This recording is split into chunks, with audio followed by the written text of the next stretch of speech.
somebody here? Can we go ahead and start? Waiting 1 second for make sure I see it online. And there we go. Tom, whenever you're ready. Okay. Listen, thanks to all of you for coming. We really appreciate this. It's a really big race and high profile and so important to us in this city and county. And what we'll do first, I think you know most of it, most of us, but we'll go around and introduce ourselves so you're sure who you're talking to. And then, Marilyn, you want to start? Marilyn Garcia, editorial board member and columnist. Mary Mitchell, editorial board member. Thomas Frisbee, editorial writer. I'm Tom McNamee. I'm the editorial page editor. Lorraine Fortana, editorial board member and editorial writer. Lee Bay, editorial board member, editorial writer. Okay. Well, listen, thanks again for coming in. Here's what I want to do. I think the reason there are 4 people in this race is because of the whole issue about that Jussie Smollett things, right? My wife says it's Smollett. So I do want to go right to that. There's no point in waiting for later, people waiting to talk about it. But it's really important to us that this conversation not be just about that, all right? It's real important that we talk about the real issues of the state's attorney's office beyond one very high-profile incident, which has brought a lot of attention to this. So more so than in some other meetings you've had recently, I'm going to try to keep it contained.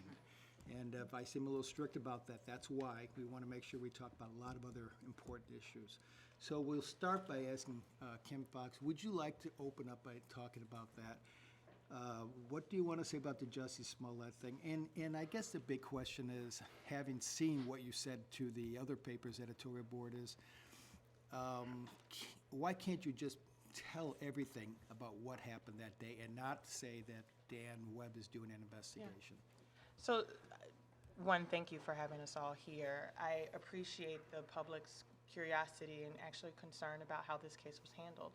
As I've said previously, we dropped the ball in the level of transparency that we should have had around this case. And immediately after this case was resolved, I said that I welcomed a non-political review of how our office handled the case. I called for, back in April, for the Inspector General to come in and look at our office in the handling of that case from top to bottom. At that time in April, I said that I would not discuss what happened so that a review could happen that would be thorough and that the public could trust the integrity of that review. During the course of waiting for that review to happen, Judge Tooman appointed a special prosecutor to this case, and Dan Webb was appointed back in, I believe, August. And so, for the same reasons, making sure that the review of this case that the public wants, and they want to make sure that it is done at the utmost of integrity, not wanting to talk about the case, where there are witnesses who will be interviewed, where there are people who will be talked to, that anything I say will influence how that case is reviewed. And so that's why. I certainly understand the frustration and would echo it is difficult even to be in this position and know the facts and circumstances and be unable to talk about it until the review is done. But that's why. But at the outset, I want to say that our office has prided itself on being one of the most transparent prosecutors' offices in the country, putting every piece of felony case level data on an open data portal, availing ourselves to people being able to see what we're doing, and receiving criticism for that. In this particular case, we did not meet the standard of transparency that I hope this office to have achieved. Is it just transparency, or did you make other mistakes? You know, I think the review will reveal ways that this office could improve, whether it's the process by which we handle conflicts or recusal. Since that time, since this case has come into be, we have hired a new ethics officer who has an extensive background working for the Attorney Registration and Discipline Commission, clarified how we do recusals within the office. And, you know, there will be things certainly that we'll learn from this that we will hopefully do better by. So, do you have any concerns about the precedent that was set when a person, and like Smollett, who was accused of basically false reporting of a police matter? Don't you think that sets a precedent for other people who are in that situation to want to get off not to be prosecuted, even if they lie to the police, even if they set up a bogus type of event? Doesn't that set up the wrong precedent, which has nothing to do with transparency, but just the fact that he got off? I would disagree with that. We have cases of people filing false police reports before this case happened. In fact, there was a case, I believe that this paper reported on, of a woman who said that she was attacked by a black man in Grant Park with a knife. And it was widely reported, and it turned out, in fact, that that was a false police report. In that particular case, the charges were not filed because it was apparent that this was someone who had some mental health issues and would better be dealt with outside of the court. Okay, but that's mental health issues. I mean, that doesn't come into play for the Smollett What I'm case. saying is, Ms. Mitchell, to be clear, the entirety of the case, people aren't aware of. And every day we make decisions on these types of cases that make the press and others that do not. I'm bringing an example to match Okay. the question that you asked of, does this set a precedent? In fact, there was a case that happened at the same time with similar facts in which charges were not filed. And again, that's because our office has to look at each case based on the facts, the evidence, and the law, and the appropriateness of the disposition. Why not have Smollett plead guilty to something? Why was that on the table? Was that something your office could have done? Again, I don't want to go into the specifics of this particular case, but our office has an array of dispositions that we can use as part of either diversion, alternative prosecution, or what we call deferred prosecution, where in fact someone does not have to plead guilty in order to avail themselves of that resource. I use, for example, it wasn't a case in our office, but another case that was widely reported on, the case of Aaron Schock, who got a deferred prosecution. He was charged with 24 counts, I believe, a case that had hung around for several years. He didn't have to plead guilty. He had to do some conditions like pay money back or the like. We need to ask the other folks their reaction, but just one more thought about Sure. that. It's one thing to say you don't have to plead guilty. It's another thing to let a guy walk away who goes out and continues to say that, in fact, this happened and that the police treated him shabbily. I mean, it's really Yeah, listen, not fair to the Chicago cops. I can't control what Mr. Smollett says or does. I absolutely Well, cannot. but you could have. You could have in that agreement. Actually- You could have said to him, we'll give you this deal, we'll let you walk, but you have to concede the fact that this is not true. Again, having not been a part of the discussions that happened with that case, and again, as it's being reviewed, not wanting to go too far into it, I think the frustrations that the city has, and quite frankly, the people who worked on this case have, is the way that he handled this case after the case was resolved. And that frustration is real. However, as we look at our responsibility as prosecutors, we have to look at the facts, evidence, and law and find a disposition that we believe is appropriate.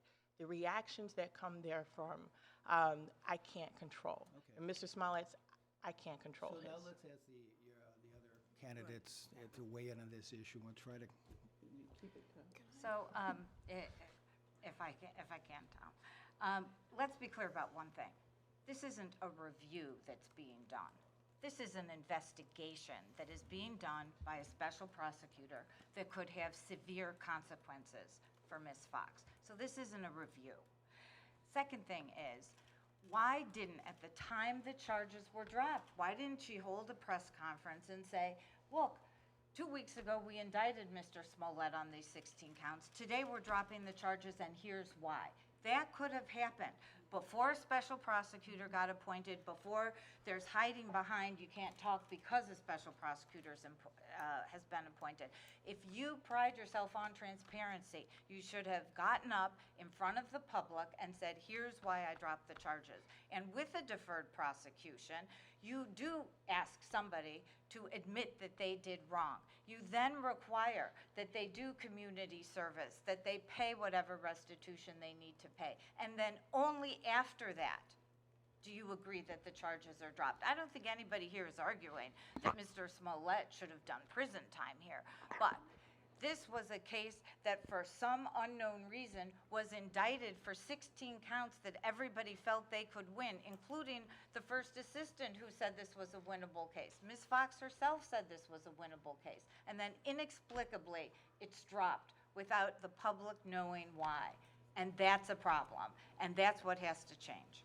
Okay, Bob? Well, first of all, I'm not running because of Jesse Smollett. I was approached by several people. I asked them to give me a certain amount of petitions within a month, and they did. They had 10,000 within the first month. We ended up filing, I think, 28,000. I wasn't organized. It was a grassroots approach.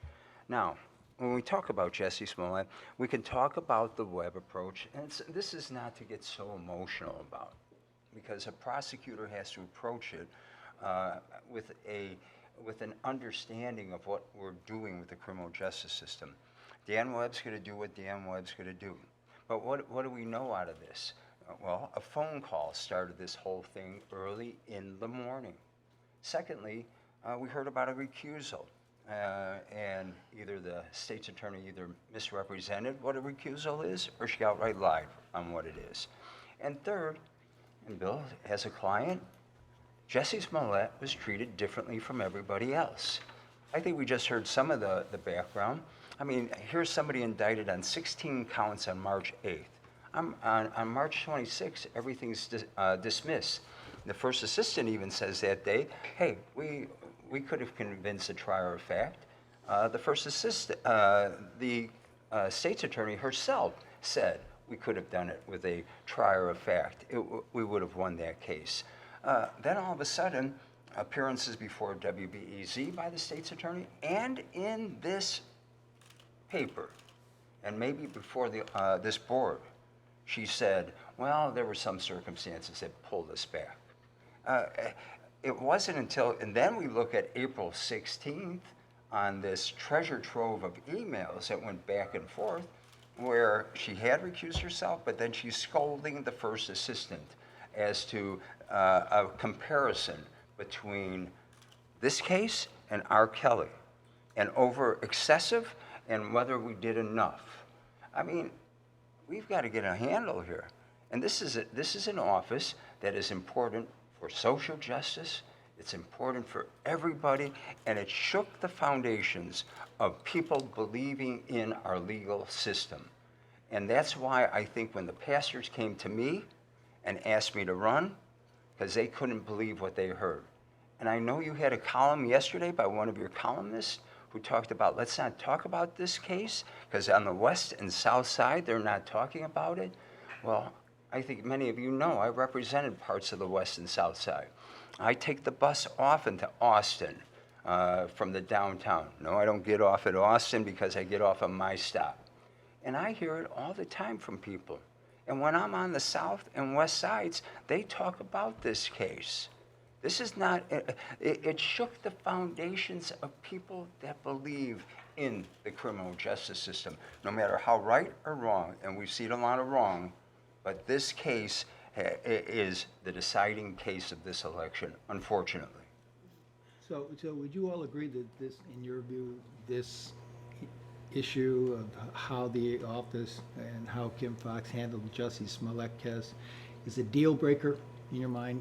In other words, there are so many other important issues to this office we should discuss. I don't think it is. No, I don't think it is either. I think it A shined a factor. light because a lot of people don't know what the state's attorney's office does. And so what this case did, because of the celebrity involved, is all of a sudden people actually read the articles about what the state's attorney's office does. But to me, the larger issues are violent crime, the fact that we're not charging. Yeah, what, I could talk about my client for a long time, who even the judge said got unequal justice, and she today is still in a rigorous deferred prosecution. But, what I also turn to is this newspaper's reporting about the pattern of behavior of politically connected officials based on in Ms. Fox's tenure.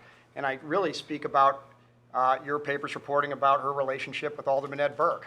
I mean, we know she ran as a reformer, but then immediately turned around and did the ultimate insider rite of passage of holding a fundraiser at Alderman Burke's home. And then shortly after she got in office, provided him with a $2 million property tax rebate, the largest one given by her office in the first 11 months in office. And it's also worth noting, we're not just talking about some random funder here. We're talking about perhaps the most notorious favor trader in the history of Chicago politics.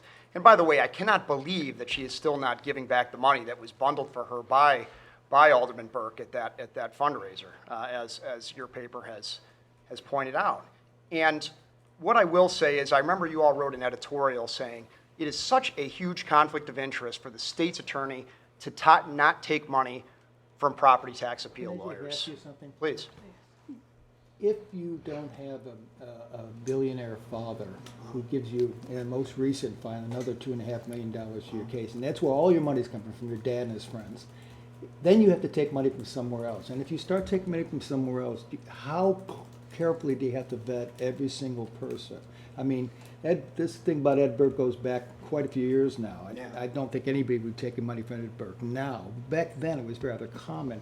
And if you're not the son of a very wealthy man who's funding your campaign, what's your alternative? It is worth noting that President Preckwinkle and other mayoral candidates gave that money back, despite that goes. But I haven't been shy about the fact that my family is going to put significant resources in there, because we all know for too long in this town, the entrenched political machine puts people in power. And when those people are in power, they think they owe something to that machine, and that is a consistent issue. But there are plenty of politicians who have run for office in this city, county, state, who have done so without taking money that provides an obvious conflict of interest. And I was one, I gave back over $100,000 to developers in my first year.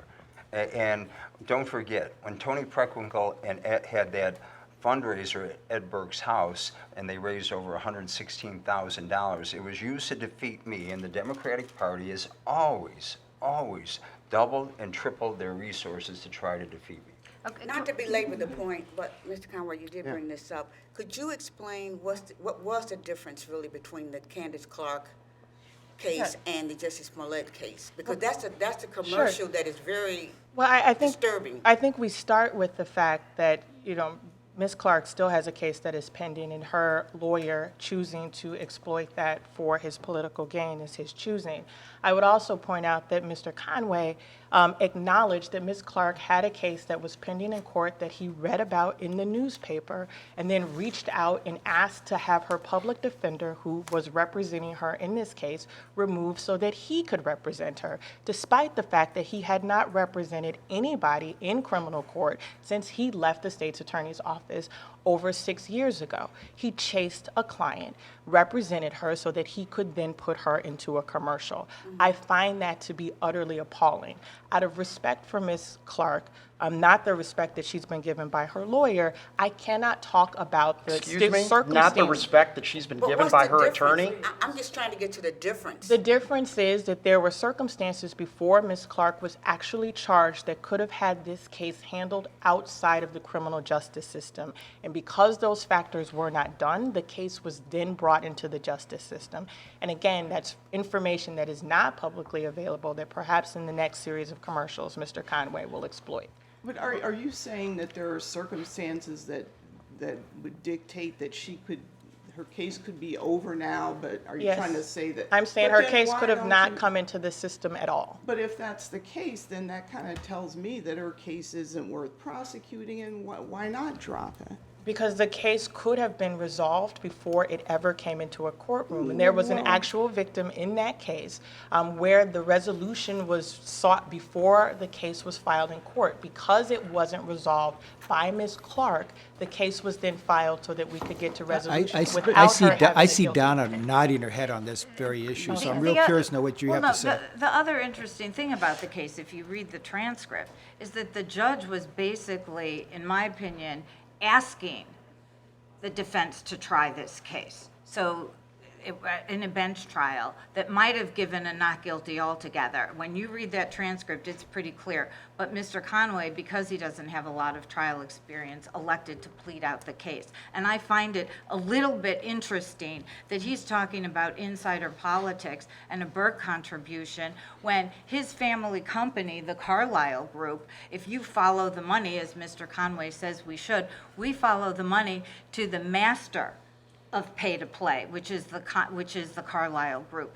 They came into Illinois, they paid the likes of Tony Rezko and Bill Cellini to get what they wanted, which were pension funds to invest, and then they got kicked out of Illinois. So when we're talking about insider politics, let's just make sure we understand that it's a little hard coming from Mr. Conway. Bill? Yes, all right. A few things to respond to there. I begged the state's attorney's office for the Jussie Smollett special. Believe me, begged them to get it, which he gave about 5 minutes of a TV episode and got credit for 16 hours of community service that he's already done. And not to mention, it's worth noting, my client was never charged with theft. I do want to say there was kind of a little bit of an implication there, but she's involved in a very rigorous program where we go to court every month, even now. She has to maintain a job. If she doesn't maintain that job, she has to do 96 hours of community service. She visits her probation officer regularly. She has to be enrolled in GED classes. If she wants to leave Cook County, we have to go get permission from a judge to do that.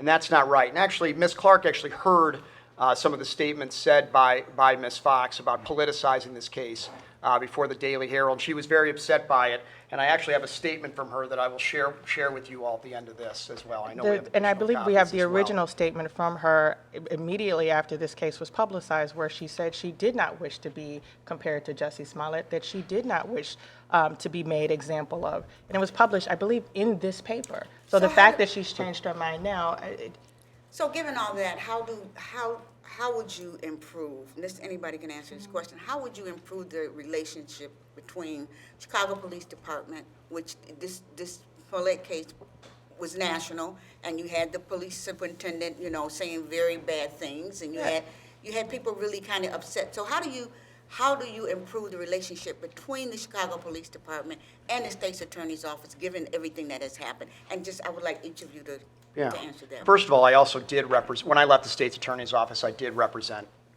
some folks after that, for whatever that's worth. But also, when we talk about the police, I had the opportunity, and I was in the state's attorney's office, to work with hundreds, if not thousands, of wonderful police officers, people who, stayed up all night, several days in a row to find the perpetrator of a crime, people that cried with victims after their shift. And I think it's important that we know that those law-abiding police officers are people that are supported by the state's attorney's office.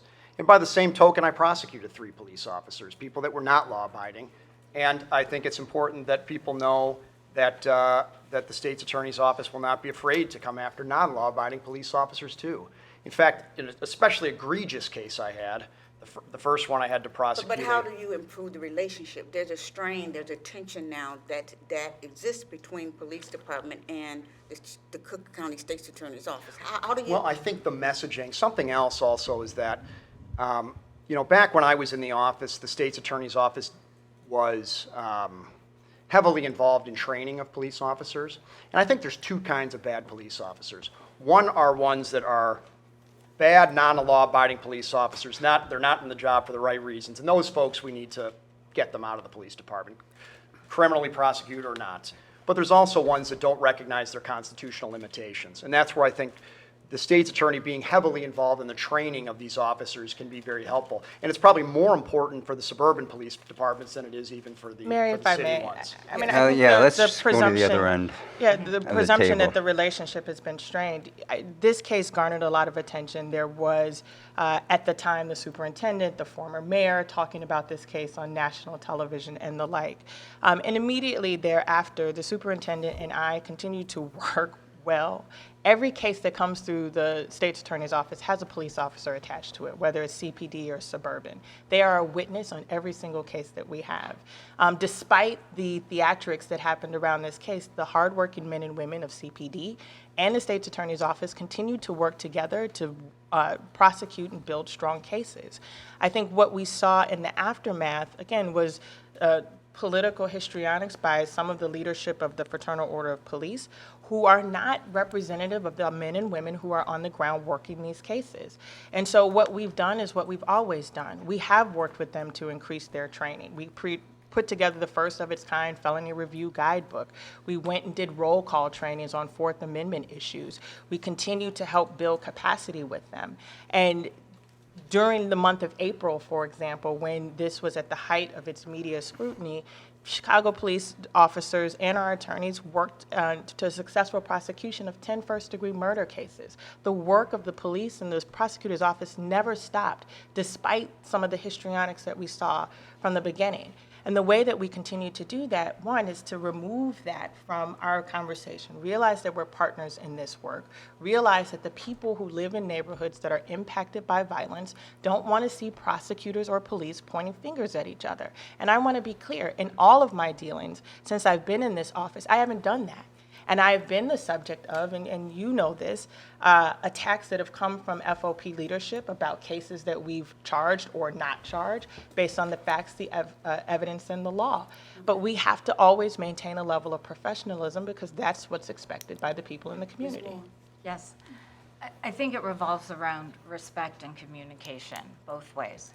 I'm the only candidate that has actually charged and tried murders, rapes, and armed robberies. So I have worked with the police from the beginning of a case all the way through to a verdict. So as a leader of the state's attorney's office, I walk in with a level of respect from the police department. I also agree that we have to have better training, joint training, but nobody's above the law, and even with a partnership between prosecutors and the police, you still have to make the tough calls.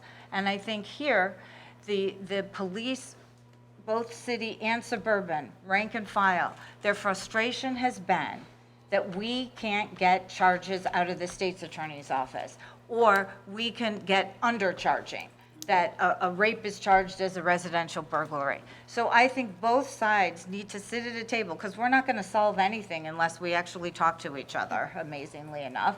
And we have to understand, what do the police need from us as prosecutors that they don't feel they're getting?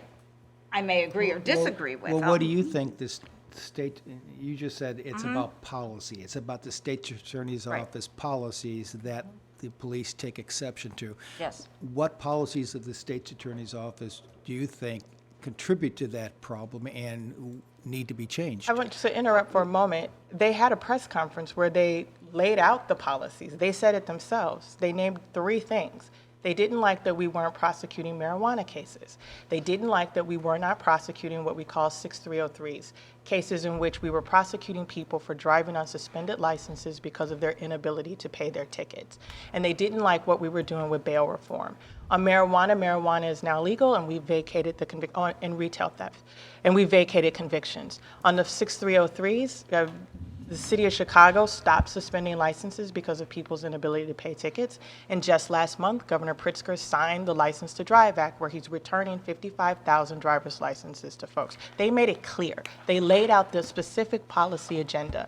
Now, when it relates to retail theft, they continue to be frustrated by the position of this office to raise the felony threshold of retail theft. As I said, everywhere I go, in 2016, the bloodiest year we had in almost 20 years in this city, the state's attorney's resources were not going to guns and violence. They were going to retail theft. And not that these cases aren't being prosecuted. They are being prosecuted as misdemeanors, but the reality is that we were spending more resources going after low-level offenses than violent crimes. But isn't there, let I want to piggyback on that, because that's the question I had, is about retail theft, because we ran into that where you're not prosecuting unless people like have 10 priors and it's $1,000. And doesn't that set a bad precedent that people can repeatedly shoplift? People are repeatedly So shoplifting. let's be clear. Part of the reason, and again, where I start with where we use our prosecutorial resources, everywhere in the country, save for 47 states, have a higher felony threshold than Illinois. Everyone. We also, the reason we put our data publicly is when we looked at when these cases come into court, almost half of them were being dismissed on the first court date because retailers weren't coming to court when we charged them as felonies. And so what we were seeing, and again, I think that we have to be very careful of not just using anecdote, but using fact. What we were seeing is we were charging these cases, and what would happen is the cases were being dismissed because the retailer got their merchandise back, they don't want the person back in their store, and they weren't coming to court. But if they're not prosecuted at all They in are any way, but what you're saying Is in- they're prosecuted as misdemeanors, correct? Okay, but a misdemeanor, people are not necessarily getting their stuff back. I mean, we've had retailers say that their thefts are up like 60%. What I will tell you is that we can't even charge a retail theft case unless the retailer has their stuff back. That is a Well, piece wait a of minute. the evidence that I- goes I in. would just like wanna to finish address my Matt- answer. Rachel let Hinton Donna has go a and then- follow-up here. She needs to get in. But could I address the Mary's question for What do you one say to moment? people on- who worry? What do Rachel, you say to let- people who worry Rachel. that you're putting off the Could, reforms? first of all, there were a couple of statements that were made throughout the course of this right now. One of them about the histrionics of the FOP. The fact of the matter is virtually every police chief in the county had a vote of no confidence on what was happening here. And so it's not just FOP. But how do you restore the trust? I'm going to do the same things that I did as alderman. I'm going to make sure that we have strong backing of law enforcement, but at the same time, we provide the resources. We can talk about all this training stuff, but I don't think anybody's ever gone to the training academy here. And listen, I mean, I We should have, say, except yes. for Ms. Fox. Thank you. You know, and listen to what is said at the training academy on how they are told about what is constitutionally permissible. And the other thing, I keep hearing from one of the candidates that bad police officers. Well, you know what, there's bad lawyers, there's bad this, there's bad that. Police officers are the first responders on the scene. And I recently looked at, and a pastor showed me something that happened during the summer when he arrived on a scene of a kid who was bleeding throughout the street. You know what? The overarching concern of police officers is difficult. Let me ask you this. The question is relationship between the police and the state's attorney's office. You're pointing out that it has to do with training, has people appreciate police. My question is this. This is not a new issue and didn't begin with the election of Right. the current incumbent state's attorney. This conflict between the police, these tensions, go quite a while back. They go back before Laquan McDonald. So what we're trying to understand, because the election's coming up, is to what extent this has to do with current decisions, policies, and actions of this state's attorney's office. Well, Tom, can first I of all, just- I asked some, Bob. I asked Bob. but some of it, okay. I spent part of the day yesterday. I serve on the Illinois State Bar Bench and Bar Committee. I've given seminars on what to do in the profession of law. But we also we look and analyze case bills that are going through the legislature. I did it on Monday on several, and yesterday on a whole host of other ones that are going through that deal with the exact issues. See, there's confusion when the state's attorney sets their own policy beyond the scope of what the law is. It creates this confusion. Let me ask Bill and Don the same question. There's always historically been this tension, at least in recent history. If you go back to the 60s, there was no tension because they were working the same side of the fence at all times. Bill, we'll start with you first. To what extent is this tension between Are we going to get to police- Rachel's question, Tom? Okay, excuse me. To what extent is this tension between the police department and the state attorney's office something new, something that has grown because of the incumbent, because of Kim Fox's actions and policies, and her office's policies? And to what extent are we just pointing to something that's historically been there for a long time? Well, you have heard, I mean, I've many friends who are police officers, and they talk about the difficulty in getting charges approved, you know, on cases. Is that new? It's grown in volume, I would say, in that. Yes, it is new. It's, No, it's, So I mean, there's always been felonies that weren't hold approved. on a minute, Bob. Yeah. You know, given that you were never in felony review, there's a tension in But I felony have had review. felony cases, so don't. As a prosecutor, given felony review, which is where the charges happen, there is a tension. Sometimes they bring you a case and you're like, sorry, I don't have the evidence to charge this case. But the problem is that there seems to be a systematic non-charging here. So what's happening with retail theft is that the retail thefts aren't being charged, so now we're getting armed robberies because organized gangs, this isn't a one-off guy coming in to steal a candy bar or a coat. These are organized gangs coming in, sometimes at the same exact time every week, to steal stuff so they can then sell it and buy drugs and guns. And that's what we have to focus on. They're taking in, they're now becoming armed robberies, they're taking in 10-year-olds as shields, and that's what happens when you announce You need to that have. you're not going to prosecute whole categories of crime. And if the retail theft level is too low, then let's go to the legislature and work with the legislature to make the change. But where you use your prosecutorial discretion is when you get that case and you look at the person in your courtroom or at felony review and you say, okay, they're in school, they're trying to get out of a gang, they have a parent that's interested in what they're doing.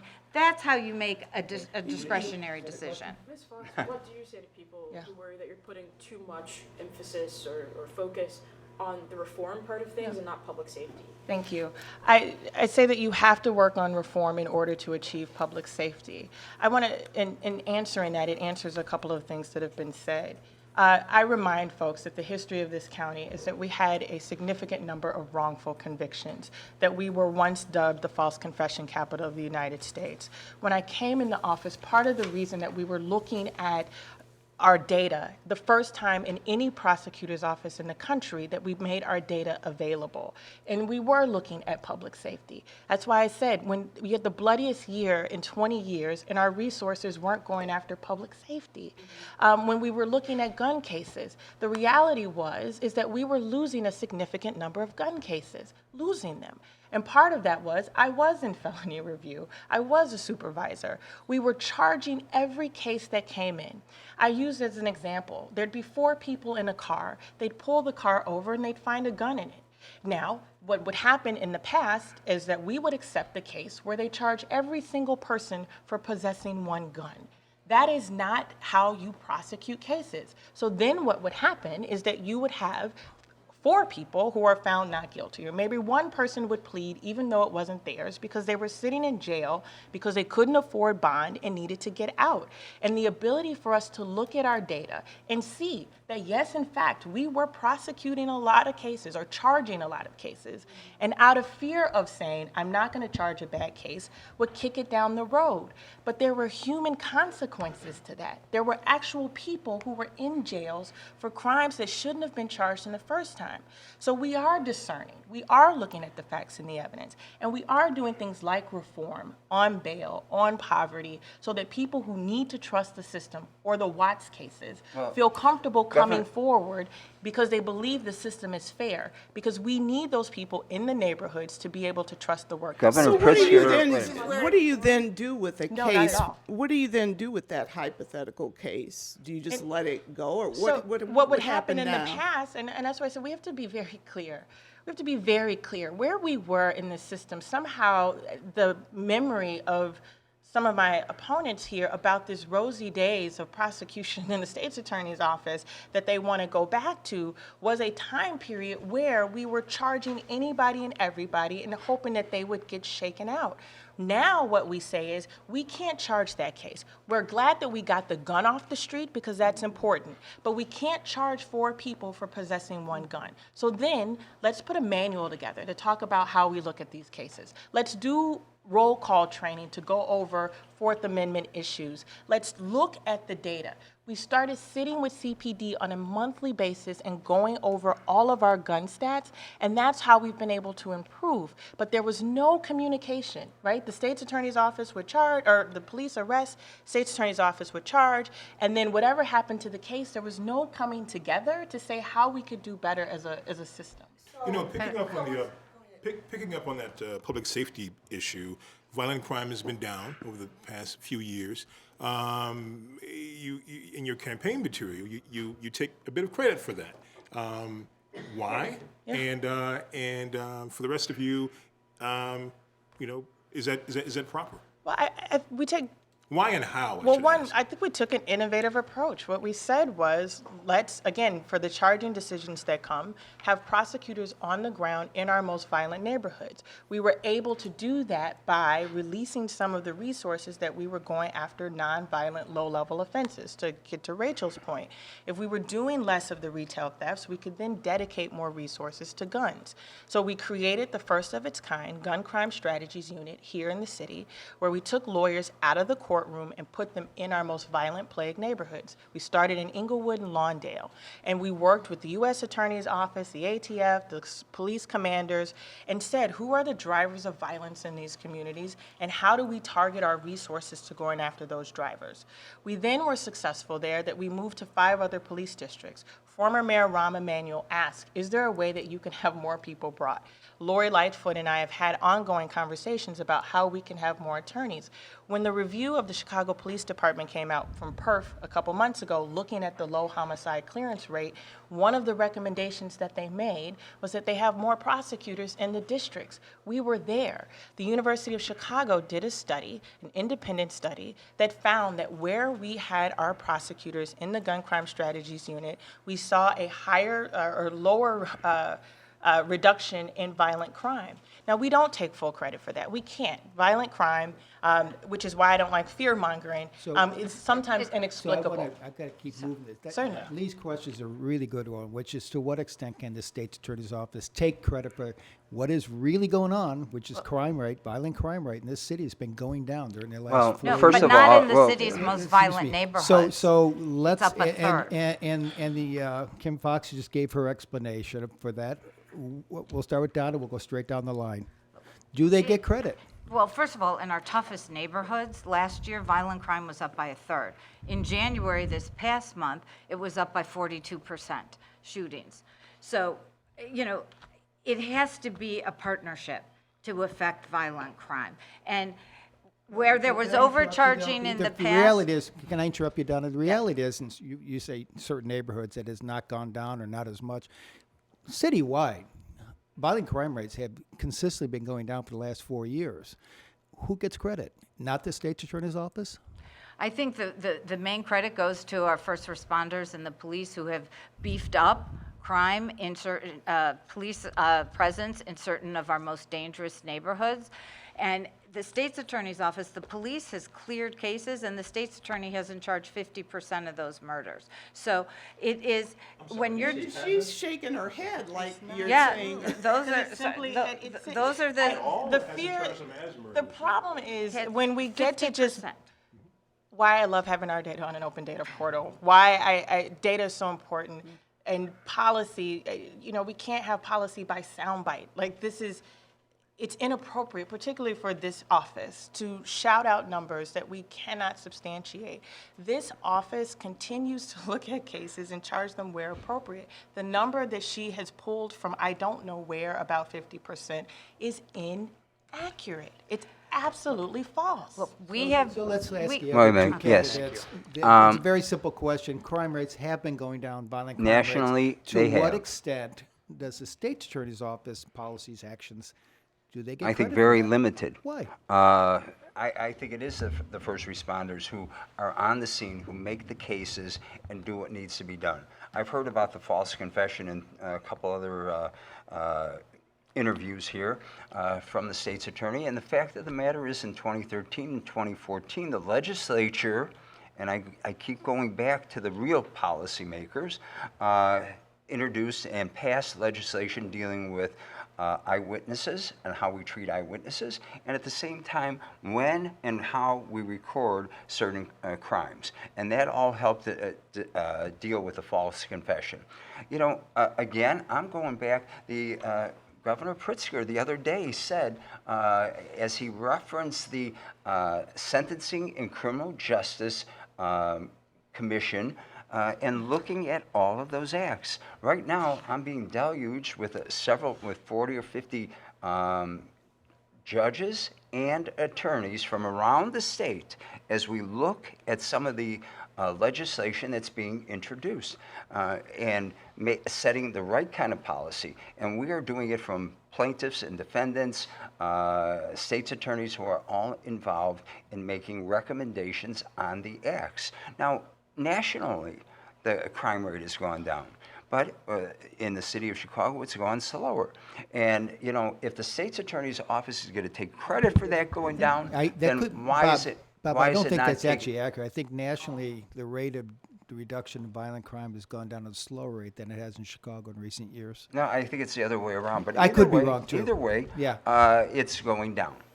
But will the state's attorney's office then take credit for it going up as it did last month? And the numbers in both the shootings, 33%, or the murder rate that's gone Okay, up 45%. so Bill, you want to answer the same I question? do, I do. So Tom, you know, we all know that 2016 was a very bloody year. But, you know, a couple other numbers to talk about is that there were 492 murders here last year versus 254 in Los Angeles and 318 in New York, obviously much larger cities. But we only had 470 murders in 2015. So it appears that 2016, in light of what happened, was the outlier year. And it's also worth noting that the Chicago Police Department seized 10,000 illegal guns last year, far more than they were seizing, more than any police department in any city in America, but also far more than were received than the roughly 7,000 they seized in 2015. But I am passionate that when someone commits a crime with a gun, I think that person should stay in jail. And because I fundamentally believe that more guns on the street is not a good thing. That's a bad thing. But if we're really going to get after this, we need to get after the supply chain that brings all So what if you get four these. guys in a car and one gun?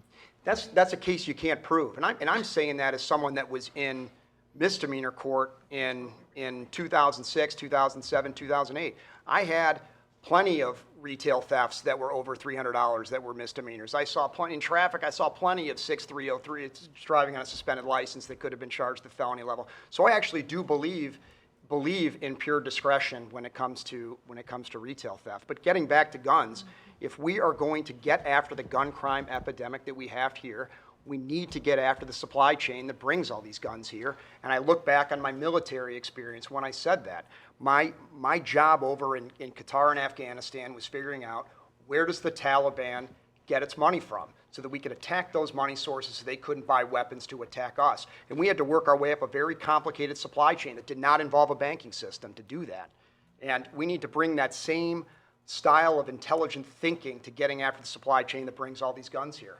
I just want to, if I could, I want to get back briefly, very briefly to the murder, 50% of murders not being charged.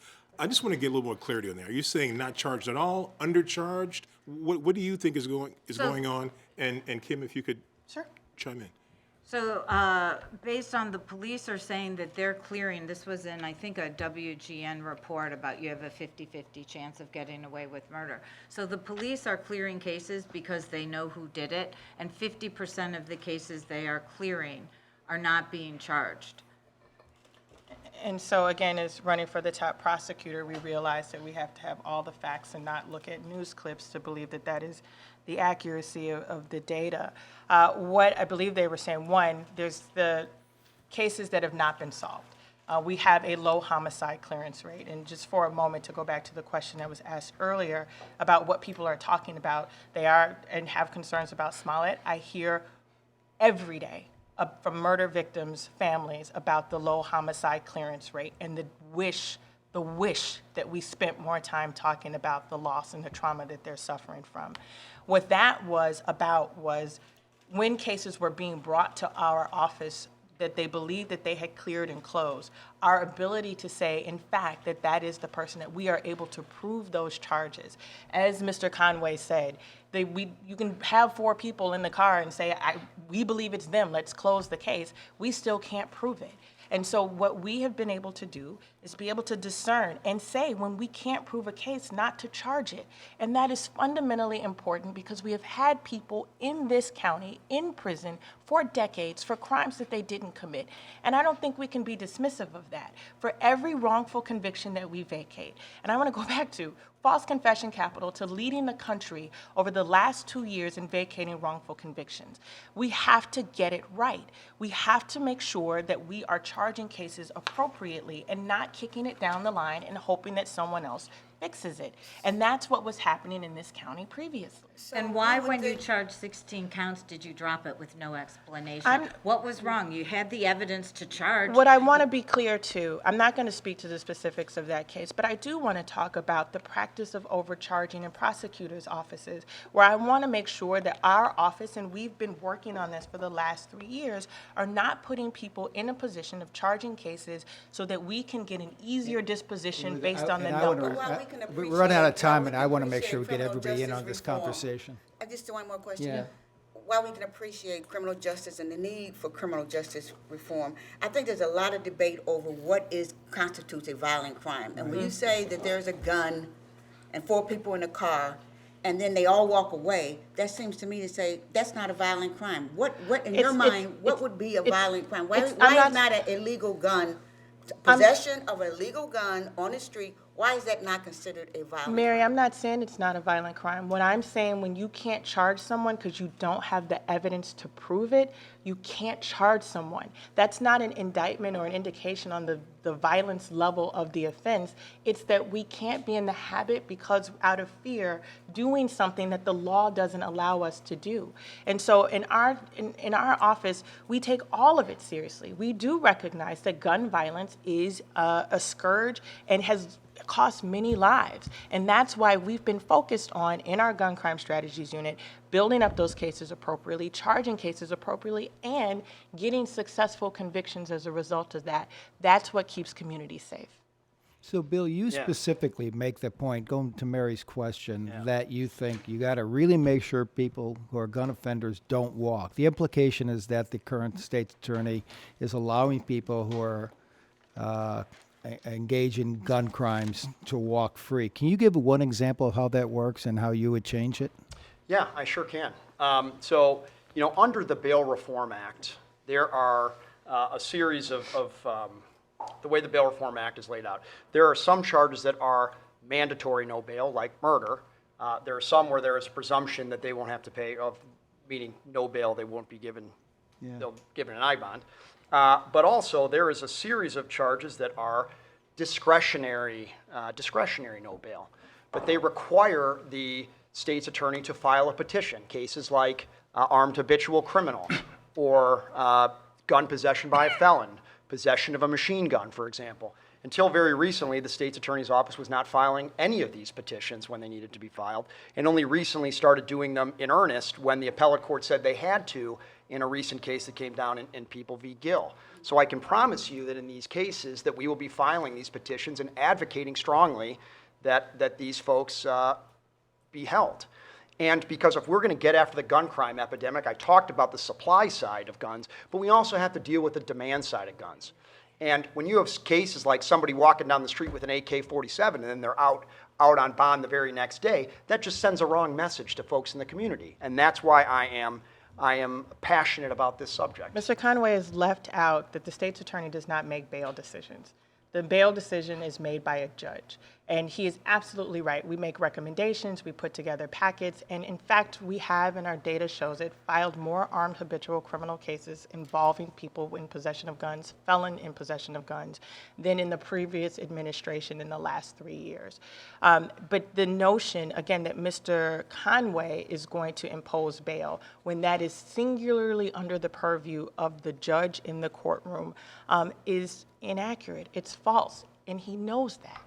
I think But they have to file the petition. They have to file the petition. They're not doing it. In terms of bail, what's happening, and this has been reported when they did a big expose on domestic violence issues, the state's attorney has to advocate. That's the job of a prosecutor, is to be an advocate. And what's happening is we're not advocating to keep violent offenders in jail pre-trial. So you have an abuser who gets back out and re-abuses his victim in domestic violence.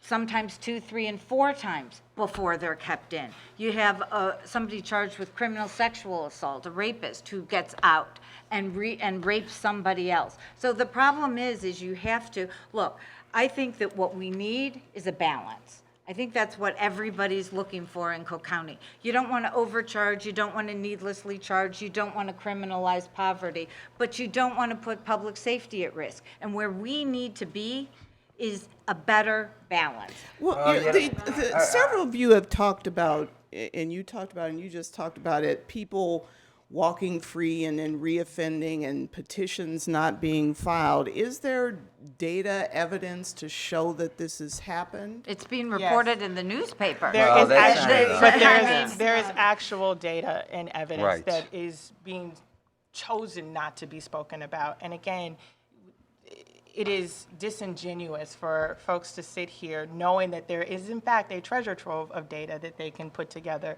to make the point to simply cite to a news report that they read.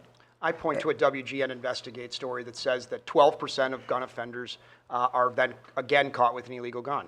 That's what I would point to in that. Okay, as and a so, story. the question is, those that are caught with a gun, and when they're convicted, should have, there should be severe penalties. I think, look what happened in New York. You're talking about New York and the murder rate going down there. Remember the football player who had a gun, shot himself in the foot, and how many years did he serve? Maybe it's time, and again, I go back to what's happening down in Springfield. Because yes, we do have to advocate for the bond. That's our role. That is the role of the state's attorney before the cases. I mean, the state's attorney knows that there was a party, 150 people the other day, all streaming live, doing a video of some sort. 25, 30 guns that were taken at that. A fight, also the fight that broke out with the first responders. 4 people, only 4 were arrested. 3 of them were let out on I-bonds. But with some home monitoring. And at the same time, one was given a $5,000, which translates to a $500 cash bond. We have to be clear on who we charge and how we do it. Let's face facts. We shouldn't be getting so emotional on these issues, but the people are emotional. I understand that. And retail theft, if something happens at their shop, they catch the people. But I've talked to them. I've even seen it at a Walgreens near my house, where the cashier yelled, "There he goes again!" And when I got up to ask her, and she was African American, she said, "This guy steals from us almost every day." We can't. We have to have a balance here. But the balance is not that the state's attorney makes policy, it's the legislature that makes the policy. And this discussion that's going to happen in Springfield on all of these bills, and if these two want to chime in, join us on the Illinois State Bar, join the Chicago Bar Association, join the American Bar Association, where I have been active in all these, and we can make decisions collectively with judges, prosecutors, state's attorneys, and regular citizens to see what we need here in the state of Illinois. I'm very proud of the fact that we've been able to do just that, that we, in trying to reform the system, using our prosecutorial discretion with the issues that we have here. You talk about New York and LA having a much lower homicide rate than we do in Chicago. That's absolutely right. They targeted going after violent crime. They also have a much higher felony retail theft threshold than we do here, $1,000 respectively in each of those jurisdictions. They're able to then be able to go after violence.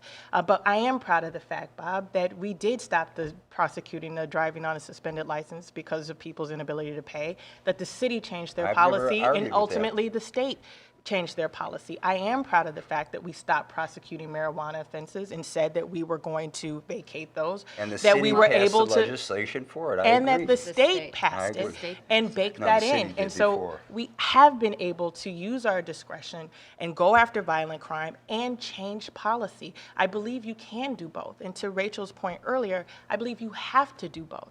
If you have people who live in Ida B. Wells, and know that a Sergeant Watts was shaking people down, and you have such a distrust in the criminal justice system, and your children have it because they've seen this happen, if you don't do anything about that, if you don't vacate those convictions, if you don't acknowledge the harms that have been caused, in those neighborhoods where violence permeates, they're not picking up the phone to call us. Part of the issue that we have is we have a lot of street justice because people don't trust the system, not just police officers, but prosecutors. When you're locking someone up for a low-level offense and you know they can't afford a bond, and you're recommending that someone basically get, no bond by giving a homeless person a $2,000 bond, they don't trust us. And so the balance isn't like one or the other. It's you have to do both at the same time, and particularly in a county like Cook that has had such a fraught relationship with communities that have been impacted by violence because of the failures of this criminal justice And what you system. just said is each case is different, and each case has to be evaluated accordingly. I guess on that point, how do you, I guess the three of you, and maybe Ms. Fox as well, how do you make sure that you're putting the right people in jail, that you are kind of hitting that balance and making sure that the community does trust you, but you are going after those cases, but also, watching that jail population, making sure that people that you put in jail have the means to get out, or that you're aware of all those things? I guess, how do you hit that balance? We have to fundamentally remember, you want to go first? All right. Okay. Okay. We need to remember that jail is a place for people that are a danger to the community. It's not a place to put people there because they're poor. It's not a place, we shouldn't be putting people there because they're addicted, and we shouldn't be putting people there who are mentally ill if they're not a danger to the community. And that's what we need to remember. But if somebody commits a violent crime, somebody commits a crime with a gun, I think that person should go to jail. And everywhere I say that in this county, people seem to agree, but yet it's not happening. And that's where I draw the But what balance was based happening, on that. Bill, is that back in the day that you keep referencing to, that's exactly what we were doing. That we had a jail population that required a federal monitor for 4 decades. 4 decades. When Donna was in the office, when Bill was in the office, we were, in fact, holding people in jail who were not a threat to public safety, who were addicted, who were mentally ill, and there was silence related to it. It is now in vogue to talk about making sure that we have the right people in the jail, but it is not by accident, but with intentionality that in the last several years, we've said just that. People who are a threat. I remind people, Jason Van Dyke was charged with first-degree murder, but was able to bond out with $100,000. There was another police officer we charged with first-degree murder who was bonded out. The dangerous people should not be able to pay their way out, while poor, nonviolent people have to sit there. But that's what was happening for decades. Listen, I think bail reform is a good thing when it comes to people that are not a danger to the community being let out. I think- unabashedly say that. Excuse me. Maggie, go No, ahead. that's all right. I think we're all kind of in agreement, actually. But, when we talk about reform, and you look at where the state's attorney's office sits, real reform has to happen over here with our failed social programs. Because for 30, 40 years, we've had failed social programs that end up with folks going into the criminal justice system, right? The real reform is to keep people out of the criminal justice system. On the back end, the reform is to take people that are in prison and have programs in our state prison system that don't teach them how to be better criminals, but teach them how, when they get out, not to be a repeat offender. That's where you can really have real reform. Within the state's attorney's office, yes, we need reform on bail. We need reform on not criminalizing poverty. But we have to hold people accountable. And the question is, how do you hold them accountable? What kinds of solutions can you find for a low-level nonviolent offender that don't involve prison, so we can get people back to work and not back into our justice system? But we're sandwiched, and we have to be, as state's attorney, you have to be an activist, both in terms of social programs that aren't working and why we're getting kids into the criminal justice system, and advocate to our state representatives to make our prisons better, so we're not teaching them how to commit a better crime. I'm so glad that she says what I've been saying for years. And we need Well, you're older. education, Yes, but you know what? I was an elected official, and that's why I provided job fairs for veterans, ex-offenders, for people in my community. We hired 8,000 people. I just recently gave a graduation at a recovery center on 35 graduates. I talk about, and I talk to ex-offenders on a regular basis. I've given graduation speeches often at places on this. We need to find a way, and yes, the state's attorney can be an advocate. I said it the other night. I was in Park Forest, as a matter of fact, looking at a program where we use our junior colleges to rehab homes that are going in disrepair. At the same time, we ought to be doing that with the trades. Way back in '06, that long ago, Donna, I said that yes, there should be, not everybody should go to college, not everybody should own a home, but the pathway should be there for everybody. Get back to the state attorney's race. The issue of ending cash bail. It's been done in a couple of other states, a couple of jurisdictions, and it's been advocated. It sounds to me like all four of you are sort of inclined along those lines, but I'm not sure you all really agree among each other. Can you tell me what your position is on ending cash bail, and then we'll see how that compares to theirs? Yeah, the cash bail system doesn't work, and I think that there's been a perversion of that system to have people believe that that's what is keeping people safer. If you are a threat to public safety, you should not be able to pay your way out of jail. And that's what's happened. People who are involved, for example, in gang activity who know, hey, if they give me $50,000 or $100,000, they've got $10,000 that someone will bring them. If you are a threat to public safety, then you should not be in the public. There should not be a monetary attachment to that. And that's what cash bail does. So the standard for bail should be what? Making sure you come back? The standard for bail it's actually written, it's constitutional. It's are you a flight risk or are you a danger to the public? Yeah, those are the two main criteria. Are you going to return and are you a danger to the public? Okay. And cash is not an indicator of either. So rather than just, do you all agree with what Kim said, or is she? How would you phrase it? Well, listen, there are constitutional rights that you have for bail. I do agree that the two major considerations are flight risk and safety to the community. I think the devil is in the details. So you get somebody in on a burglary. I don't know how people are going to classify as burglary a violent crime or not, but are you a danger to the community or not? But let's say the person who commits the burglary has 3 armed robbery convictions, an attempt murder conviction, and a couple of, nollies, dismissals on other violent crimes. That's the tougher call. Sure. And that's the call where you have to use your discretion as a prosecutor and try to make the determination as to what you're going to advocate to the judge in that case. But the issue isn't money. The issue, and to be clear, I agree that is a call that you have to look at the totality, not just the charge. But what's happening is saying, well, I'll give him a $200,000 bond versus he doesn't deserve a bond because his record would indicate that he's a threat. And that's what we're talking about in the cash bail, is the money first of all, as I said earlier, every case is to be judged on the merits, on who's before the court.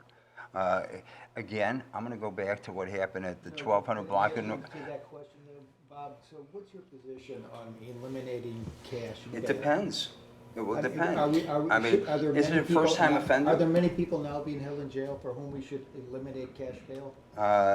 There are some, but a first-time offender, and whether they're a flight risk, whether violence involved, that's the question.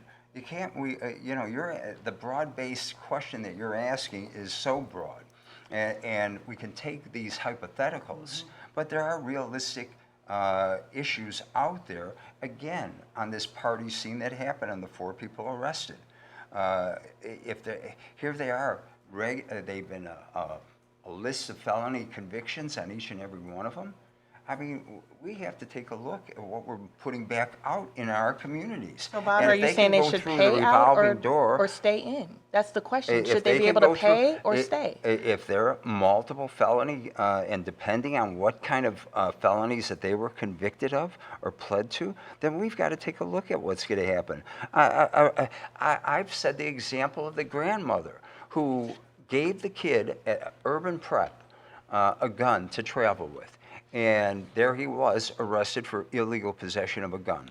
What are we going to do with that kid? You know what? He's a sort of example that no bail would be applicable to. That's a real example. I'm not making up hypotheticals on how, but again, we have to look at each and every case individually. Yeah, no, I am for ending cash bail. It does not make sense if somebody who has money can bond out of jail for at the same rate when somebody who doesn't have money can't. That's not fair, that's not right.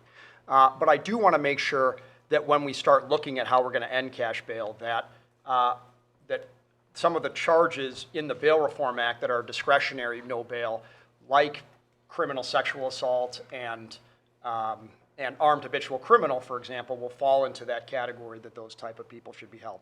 So I think that is, that's just something we have to make sure that we get right, so that we're keeping dangerous folks that are in, but people that aren't a danger to the community are not kept in jail. Because Cook County Jail is a terrible place, so much worse than the Illinois Department of Corrections, having visited both of those as a visitor. And we don't want to be sending people there that we don't have to. So Donna, you're for ending cash bail, or you said the devil was in the details, so I wasn't clear on whether you are for it or against. Or which way you lean. Yeah. I lean towards ending cash bail, but you have to take into consideration the criminal history of the person you're dealing with. I agree. Okay, we've only got 3 minutes left. Okay. 75 minutes has gone by in a heartbeat.